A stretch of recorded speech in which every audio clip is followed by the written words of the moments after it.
الله الرحمن الرحيم نحمده ونصلي على رسوله الكريم صلى الله تعالى عليه وسلم الحمد لله رب العالمين والعاقبة للمرسلين وعلى آله وأصحابه أجمعين۔ ماہ رمضان کے مبارک مہینے میں اس وقت کی 11ویں شریف کا جو سلسلہ جو گفتگو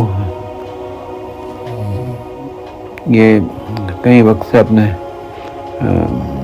سن رہے ہیں، اور یہ مہینہ بھی کافی نہایت برکت والا بھی ہے، اور خصوصی طور پر غوث اعظم پیران پیر دستگیر کا ولادت کا بھی یہ مہینہ ہے۔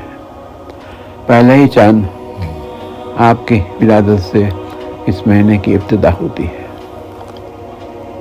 جب رمضان کا مہینہ آتا ہے، جنت کے دروازے کھول دیے جاتے ہیں، رحمت کے دروازے کھول دیے جاتے ہیں، جہنم کے دروازے بند کر دیے جاتے ہیں، شیطانوں کی زنجیروں میں جکڑ لیے جاتے ہیں۔ اگر بندوں کو معلوم ہوتا ہے کہ رمضان کیا چیز ہے، تو حضور صلی اللہ علیہ وسلم فرماتے ہیں کہ میری امت تمنا کرتی کہ پورا سال رمضان ہی ہو۔ رمضان کا مہینہ صبر کا مہینہ ہے، اور صبر کا بدلہ جنت ہے۔ اسی مہینے میں مومن کا رزق بڑھا دیا جاتا ہے۔ اس مہینے کے شروع 10 دنوں میں رحمت برستی رہتی ہے، اور بیچ میں 10 دنوں میں مغفرت ہوتی ہے، اور آخری 10 دنوں میں دوزخ سے آزادی ملنے کا ایک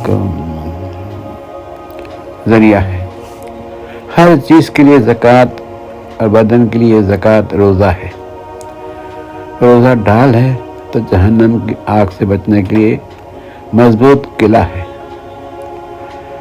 جنت میں جو 8 دروازے ہیں، ان میں سے ایک دروازے کا نام ریان ہے۔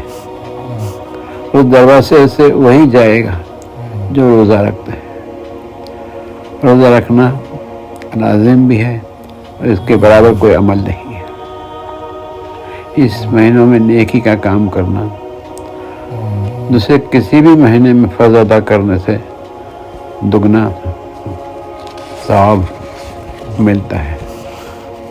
اللہ پاک تمام برادروں کو اس مہینے کی برکتوں اور جتنی عبادتوں سے دربار الہی میں پیش کریں۔ اللہ اس کو اجر پیدا کرے۔ غوث پاک کا جو سلسلہ گزشتہ موقع کا جو تھا آخری، اس میں آپ کو ذکر کیا تھا کہ گھر بیٹھے قافلے کی یعنی اپنے مقام پر سے کیسی مدد کی آپ نے، کہ جن کی مدد کہیں دور تک ڈاکوؤں تک پہنچ گئی۔ صرف انہوں نے پڑھ کر 2 اپنے جوتے سے ان کو ڈاکوؤں کو ان کے نام لیواؤں کو بچا لیے۔ ایک دوسرا اپنا ذکر ہے، غائب اونٹ کا پتہ بتا دینا۔ ابو المعالی عبد الرحیم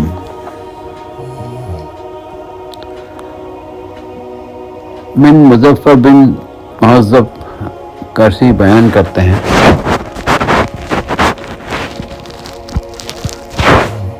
کہ ابو عبداللہ محمد بن محمود بغدادی نے ہمیں بتایا کہ مجھے شیخ عبداللہ زبائی میں لکھا، اور میں نے ان کے خط سے نقل کیا کہ میں ہمدان شہر کا نام میں ایک جو نام ہے اس شہر کا نام انہوں نے لکھا۔ میں ایک شخص سے ملا جس کا نام ظریف تھا۔ اس نے بتایا کہ بستر کرسی کے پاس 14 اونٹ شکر سے لدے ہوئے تھے، اتفاق سے ہم لوگ ایک خطرناک جنگل میں ٹھہر گئے. جنگل اتنا بھیانک تھا کہ خوف سے مافوق کے مارے کوئی وہاں ٹھہرنا نہیں چاہتا تھا. اب نے صبح رات میں بوجھ لادے اس پر لگا دیے اونٹوں پر، تو دبے ہوئے جو اونٹ تھے وہ وہاں سے غائب تھے. جب انہوں نے نظر کی صبح میں،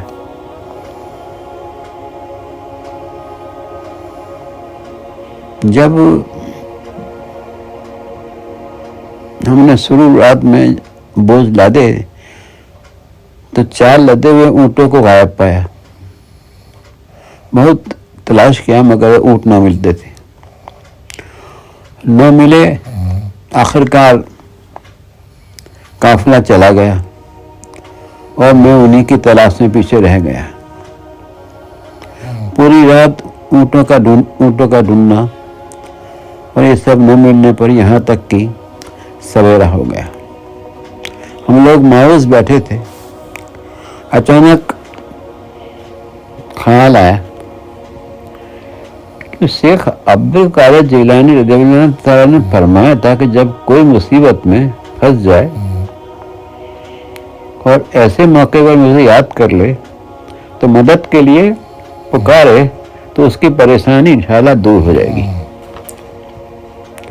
راوی لکھنے والے کہتے ہیں کہ یہ خیال آتے ہی فوراً سید عبد القادر جیلانی کے مدد کے لیے پکارا گیا اور پورب کی طرف دیکھنے لگا. اتنے میں ایک سفید لباس پہنے ہوئے ایک ٹیلے سے دکھائی پڑے جو ہاتھ سے اشارہ کر رہے تھے کہ ادھر آؤ ادھر آؤ. چنانچہ ہم سب ان کے اشارے پر وہاں ٹیلے پر پہنچ گئے. تو ہمارے 4 اونٹ وہاں بیٹھے ہوئے مل گئے. ہم لوگوں نے ان کو پکڑ لیا اور قافلے کے جا کر قافلے میں شامل ہو گئے. یعنی آپ کی زبان پر نام مدد کے لیے آنا اور آپ کا اشارہ ہو جانا اور جس نے جہاں باندھے ہوئے تھے وہاں تک پہنچ جانا اور اس کے ساتھ پھر قافلے کے ساتھ مل جانا، یہی تو ان کی ایک خوبی تھی کہ نام لیوا جو بھی ان کے چاہنے والے تھے، جو بھی ان کے مرید تھے، جو ان کو ہمیشہ ان کی محفلوں میں بیٹھتے تھے، سنتے تھے، یہ تمام چیزیں جانتے ہوئے یہ اپنی وہی خوبی تھی، وہی کمالیت تھی جس سے آپ ان سے دوچار ہوتے تھے. ایک دوسرے واقعے سے آپ کے صاحبزادے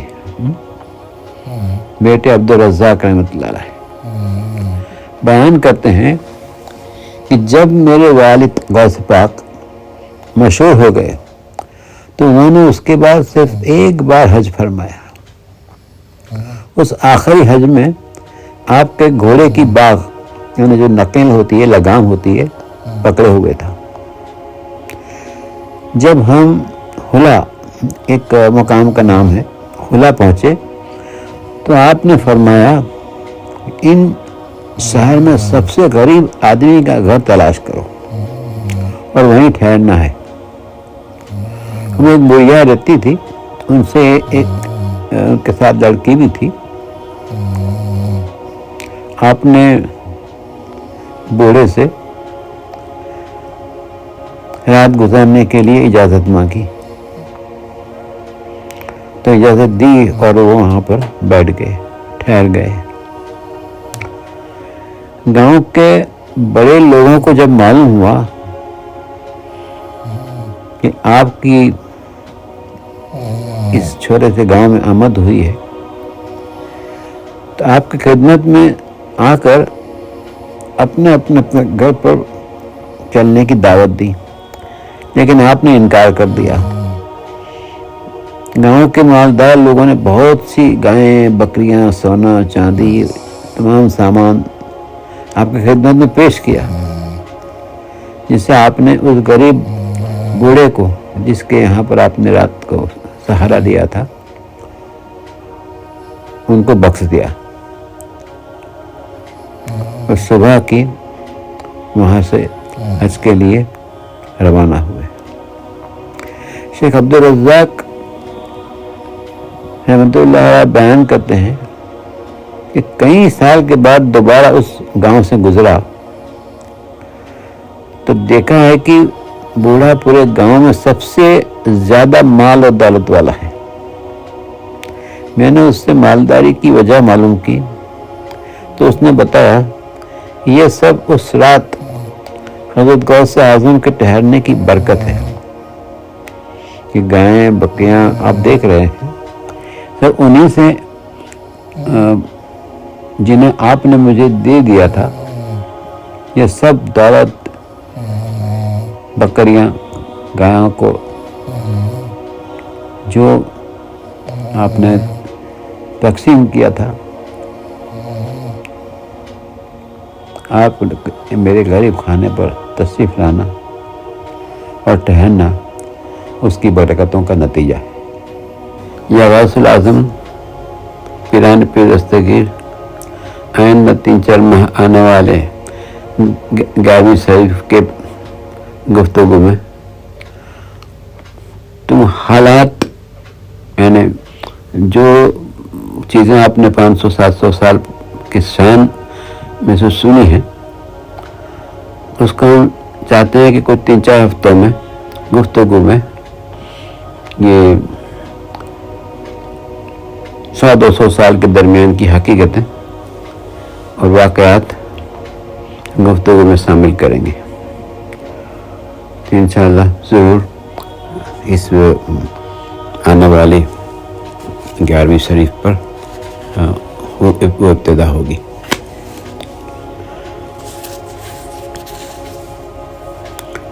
اللہم صلی علی سیدنا محمد وعلی آلہ سیدنا محمد وبارک وسلم۔ فضل کر یا رب محمد مصطفیٰ کے واسطے، طفیل پنجتن غوث الورا کے واسطے۔ سبحان ربک رب العزت عما یصفون وسلام علی المرسلین والحمد للہ رب العالمین۔ ربنا آتنا فی الدنیا حسنۃ وفی الآخرۃ حسنۃ وقنا عذاب النار۔ والسلام۔